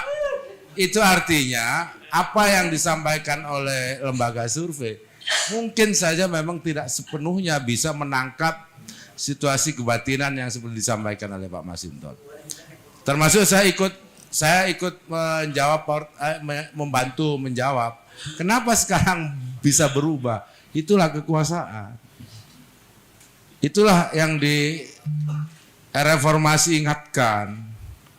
Itu yang harus dibatasi dengan kelembagaan itu. Kelembagaan yang terpercaya ya. Nah sekarang ternyata kelembagaan ini menjadi kelembagaan yang sulit. Publik juga ikut percaya. Bukan hanya MK loh Pak Masinton, BPK, termasuk kita di DPR. Makanya saya bangga kepada Pak Masinton ketika mencet mic gitu. Saya ikut bangga karena fungsi dari Dewan Perwakilan Rakyat itu menghidupkan akal sehat, membuat check and balances. Kalau orang nabrak jangan dibiarkan nabrak. Nah hari ini terjadi orang nabrak minta disenyumin. Iya. Siapa itu? Ah, jangan sebutlah. Company matur nuwun.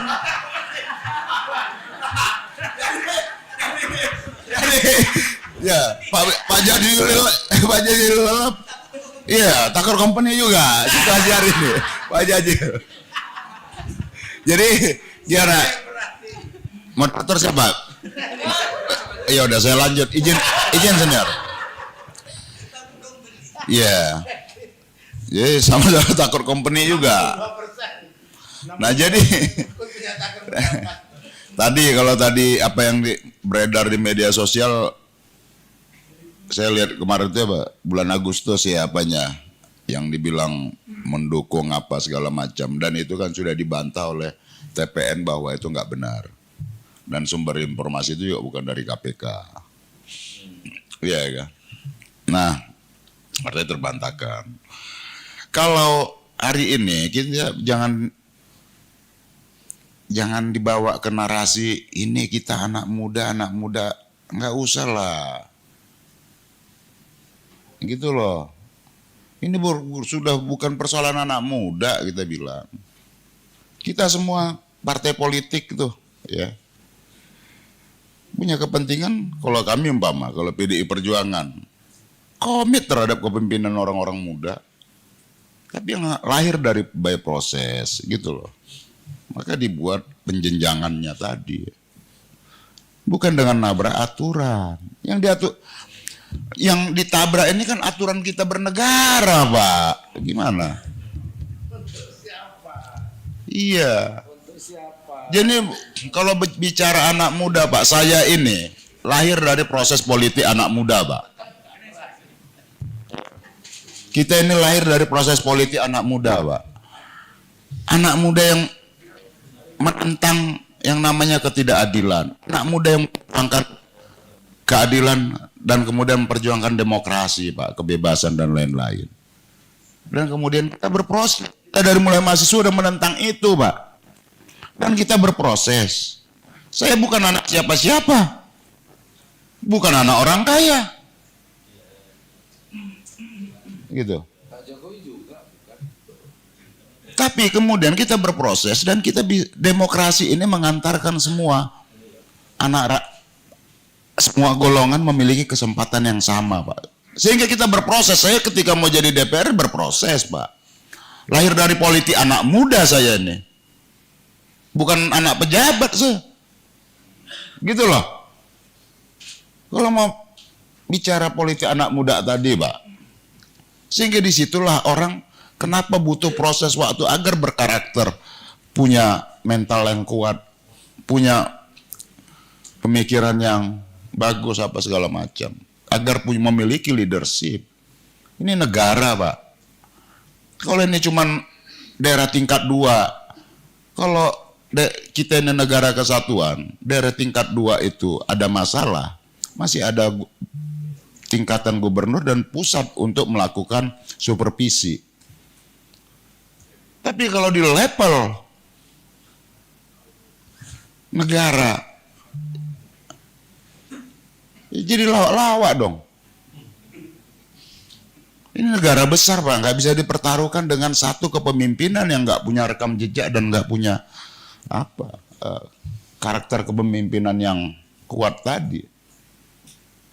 Ini negara bisa bubar, Pak. Kita kan negara kepulauan, gitu loh. Nah, maka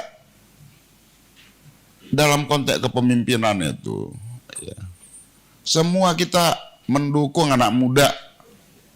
Sejarah bangsa ini juga berproses melalui dinamika politik anak muda.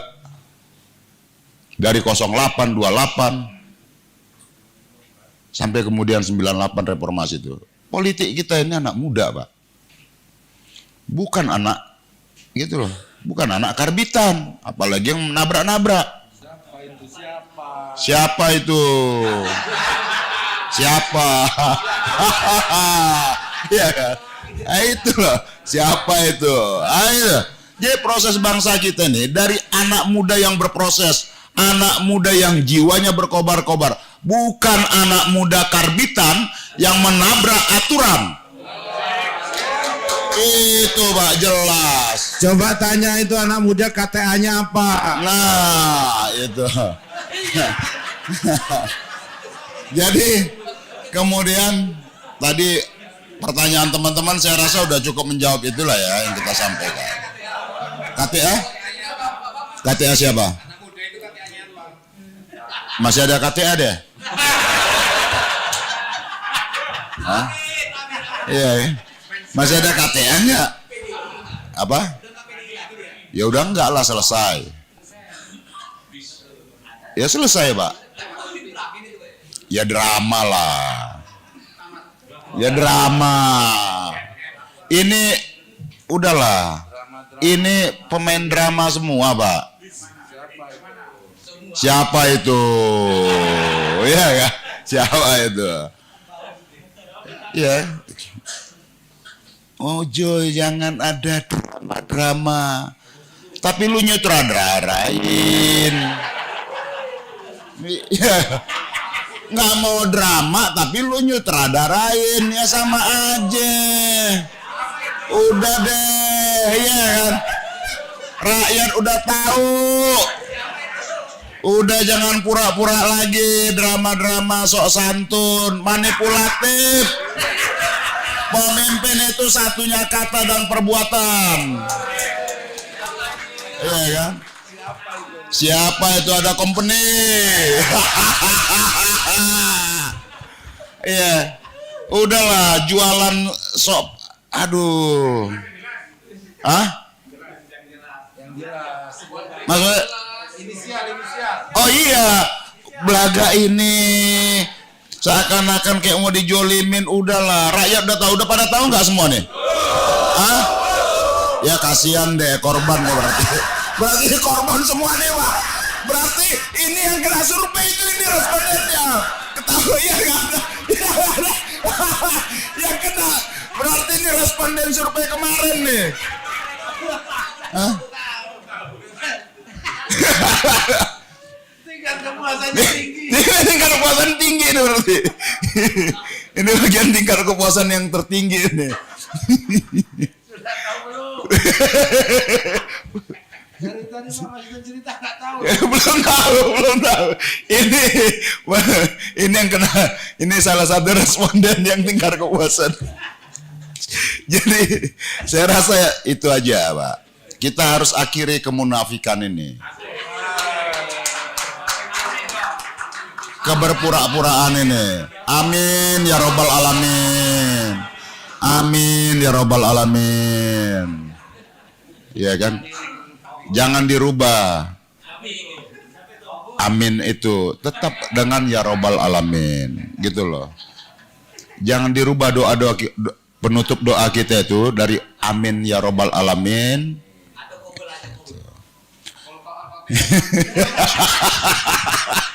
Ya udah, saya rasa itu adalah kita ini saling ngompor-ngompori semua, Pak. Yang kita tanya belakang nggak tahu lagi. Padahal dalam hatinya memang iya sih udah. Ya biasa pakai teknik wartawan, Pak. Udah tahu tetap ditanyakan. Terima kasih kawan-kawan. Ini memang wartawan. Ini senior semua, Pak. Jadi udah. Ya kan kita coba ngetes saja tadi. Belum udah. Berarti udah tahu tetap belaga nggak tahu gitu. Terima kasih teman-teman. Silakan Pak Sarif. Selanjutnya yang soal kenapa bisa berubah. Ternyata tidak ada kemajuan. Iya. Mungkin teman-teman tahu nggak kenapa dari tadi nama nggak disebut ya? Saya buka rahasianya, Pak. Pak Masinton ini kan sahabat saya. Karena dalam pemilu itu kan one man one vote. Ya. Saya itu konstituennya beliau. Nah, jadi dia takut kehilangan suara satu dari saya.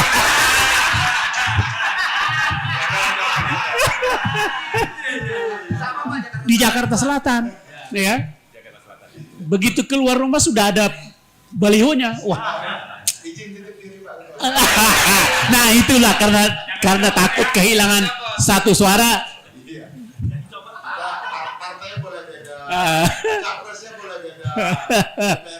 Sama.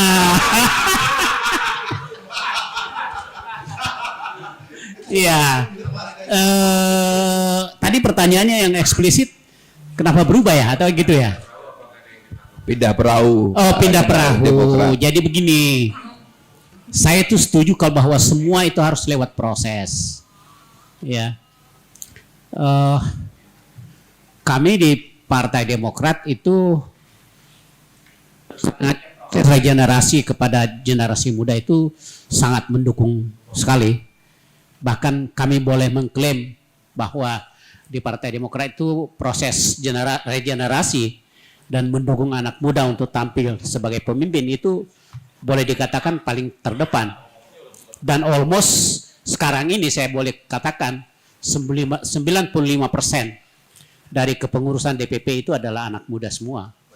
Jadi hanya tinggal 5% yang senior, termasuk saya lah ya yang di sini. Jadi kita dukung, tapi dengan satu catatan, saya setuju dengan Pak Masinton, semua itu harus lewat proses, ya. Tidak ada take it for granted gitu loh. Semuanya harus proses. Dan yang kedua, saya juga mendukung apa yang dikatakan bahwa proses check and balance itu patut untuk menjadi suatu keniscayaan bagi DPR. Jadi kalau ada proses yang check and balance yang dilakukan oleh teman-teman PDIP, saya pikir itu adalah sesuatu hal yang bagus untuk demokrasi, ya. Tapi sayangnya nggak dibawa sekarang. Kalau bisa tanda tangan sekarang.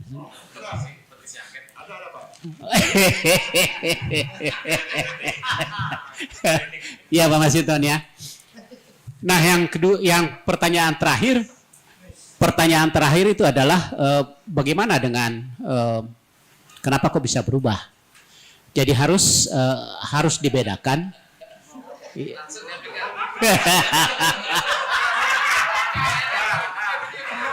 Lengkap itu.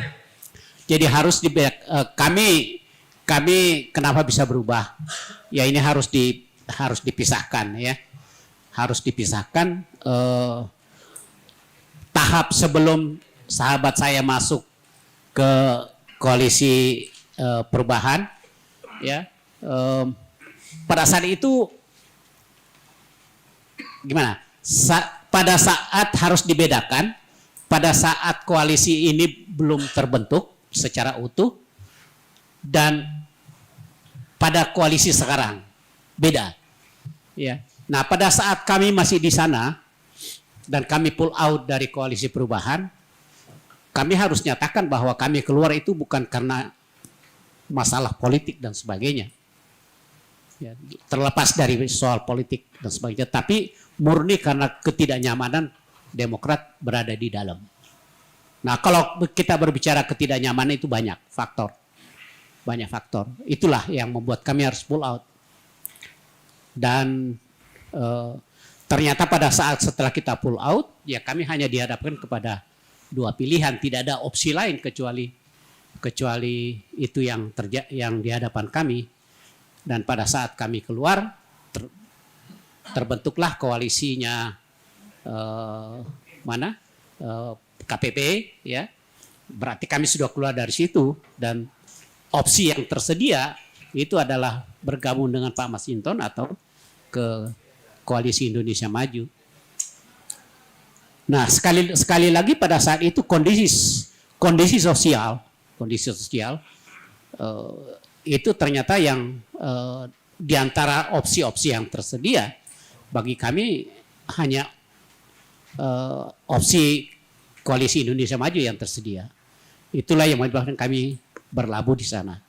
Nah, sebagai orang yang terakhir berlabuh tentunya banyak pertimbangan-pertimbangan. Karena kalau kami tidak berlabuh, kami tidak bisa berkontestasi di tahun 2029. Akhirnya disitulah kami menetapkan, dan sebagai orang yang terakhir bergabung tentunya harus tahu diri, ya, dan dalam segala hal kami harus tahu diri, membaca partai politik yang berkembang seperti sekarang, dan juga di dalam kedepannya juga harus tahu diri, sehingga kami dalam hal ini betul-betul ya inilah sesuatu yang harus kami hadapi, sehingga mudah-mudahan harapan kami ya Pilpres sekarang ini ya bisa berlangsung secara jurdil, damai dan sejahtera, dan pemilihan siapapun pemilih Pilpres, siapapun pilihan presiden dan wakil presiden yang terpilih, mudah-mudahan yang betul-betul itu yang dikehendaki oleh rakyat. Saya pikir itu aja harapan kami, dan saya perkuat lagi, amin ya rabbal alamin.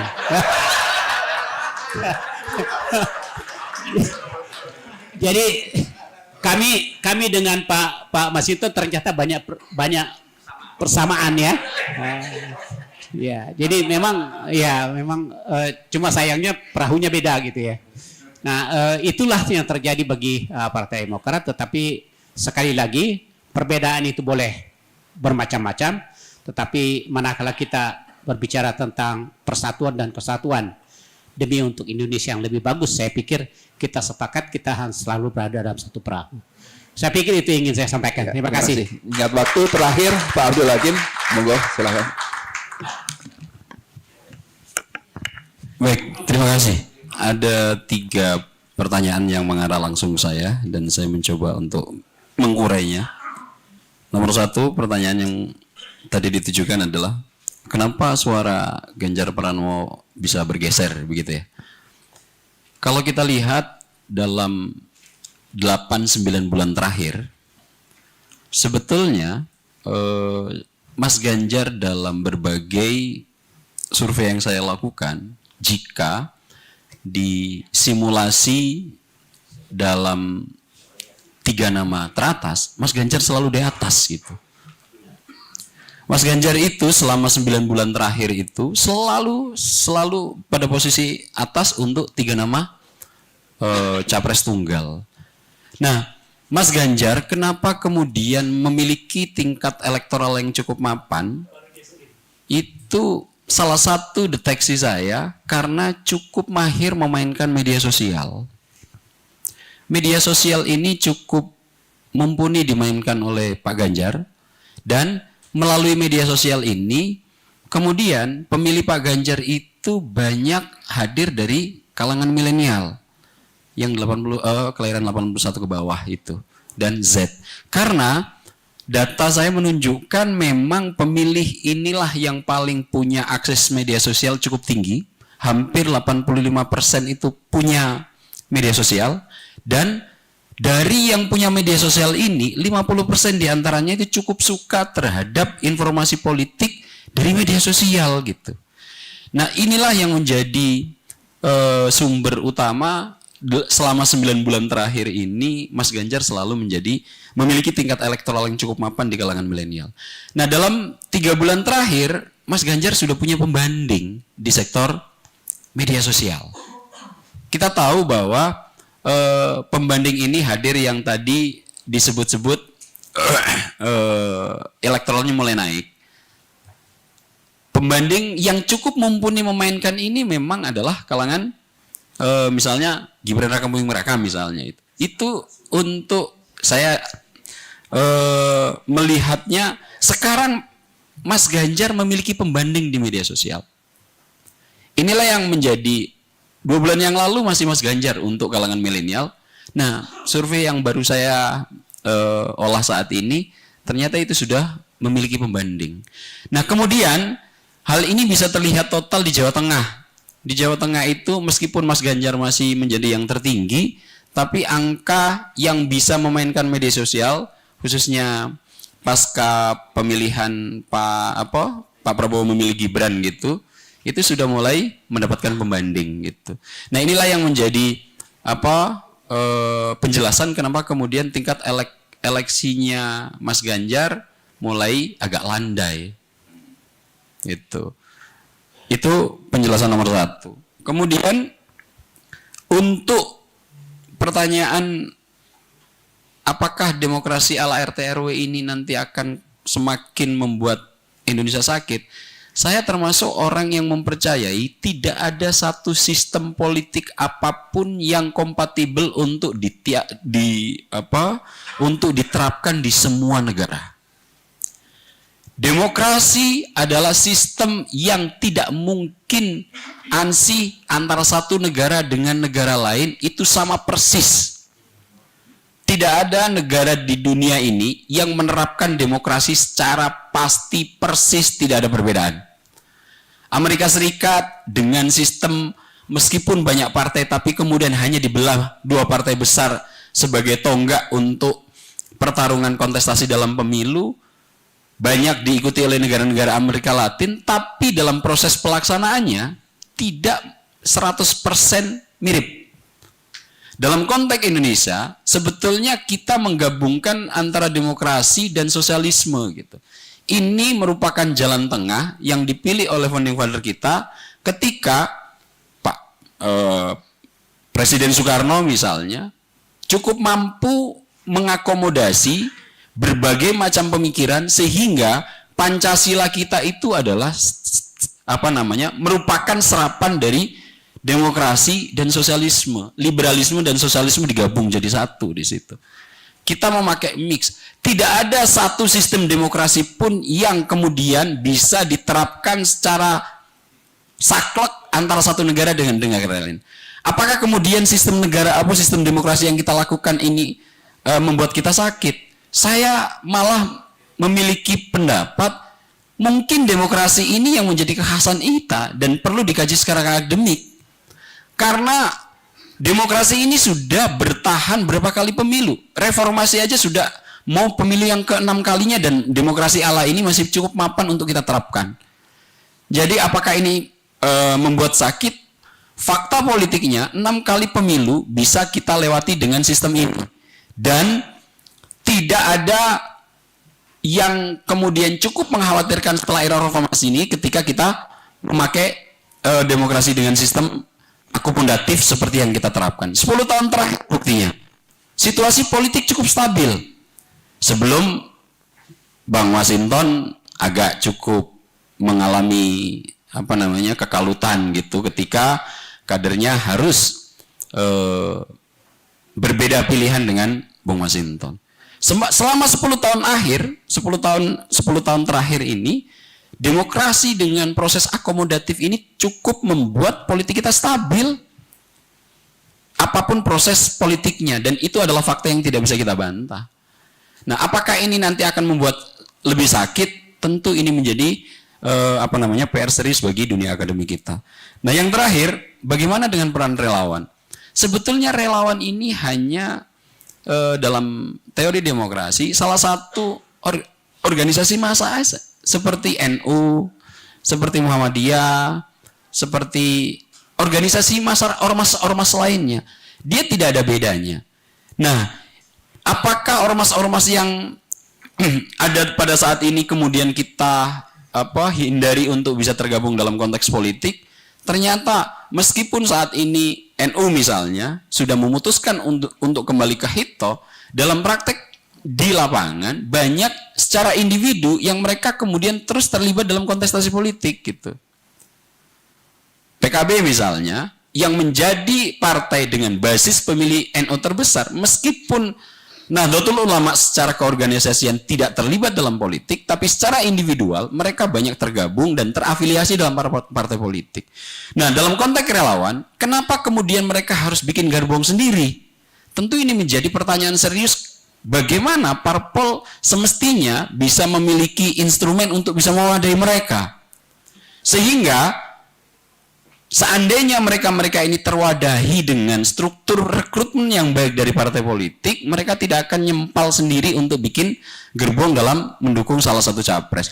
Mereka semestinya bisa cukup leluasa diwadahi oleh partai politik karena satu-satunya saat ini lembaga yang secara formal diakui oleh undang-undang bisa mencalonkan, bisa menyorong dan bisa mengusulkan presiden dan wakil presiden hanya partai politik. Tentu pertanyaan ini yang harus menjadi PR serius bagi partai politik. Terakhir, jika kemudian melihat kontestasi yang akan kita helat di 14 Februari 2024 ini, melihat narasi, saya senang adanya pertengkaran seperti ini. Bung Masinton bertengkar dengan Pak Sarif, dengan Cak Zazil. Pertengkaran ini akan menjadi proses pendidikan politik yang cukup baik untuk masyarakat. Kenapa? Karena kalau ada pertengkaran, masyarakat akan kemudian tersadarkan, oh ada alternatif pikiran lain. Yang kemudian ini nanti pasti akan berujung terhadap proses kerelaan untuk mencari informasi lebih lanjut. Ini adalah proses yang baik bagi pendidikan politik. Demokrasi memang secara hakikatnya keberadaannya itu adalah untuk mempertengkarkan ide gagasan dalam bernegara. Tidak boleh negara itu kemudian hanya dijadikan atau arahkan kepada rute narasi tunggal. Itu namanya monarki absolut. Demokrasi itu adalah kritik keras terhadap pelaksanaan monarki absolut sehingga pertengkaran harus dilakukan. Nah, pertanyaannya, pemilu damai itu apakah tidak ada pertengkaran ide gagasan?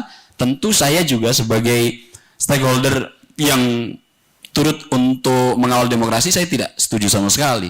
Pertengkaran ini harus dilanjutkan, Bung Masinton. Karena kalau pertengkaran ini dihentikan, tidak ada proses dialektik nanti yang akan diambil sintesisnya oleh pemilih. Padahal nanti pemilih adalah, saya berharap ujung paku yang mereka tancapkan ke gambar parpol dan calon presiden itu hasil dari tesis dan antitesis pertengkaran masing-masing politisi gitu. Sehingga ini akan semakin menumbuh kembangkan demokrasi kita dan membawa demokrasi kita ke arah yang lebih baik. Jadi saya setuju Mas Masinton, Jazil, pertengkaran ini harus dilanjutkan. Hanya pertanyaannya, apakah ini nanti di konteks grassroots akan terimplikasi terhadap kekerasan fisik? Nah, ini yang harus dipertanyakan. Demo dan lain-lainnya, saya berharap pertengkaran ini bertengkarlah sekencang-kencangnya karena itu baik bagi proses demokrasi. Tapi kemudian apakah ini nanti berimplikasi dengan kasus? Kalau kondisinya gini, pertengkaran sepertinya tidak akan selesai, Pak, sampai 14 Februari 2008. Dan ini sebetulnya baik bagi demokrasi kita. Terima kasih. Ya, dengan berakhirnya jawaban dari Pak Abdul Hakim, selesai sudah dialektika demokrasi pada siang hari ini, kerjasama antara Koordinatoriat Wartawan Parlemen dengan Biro Pemberitaan DPR RI yang siang hari ini mengambil tema nomor urut pasangan capres telah ditetapkan, saatnya menuju kampanye dengan damai.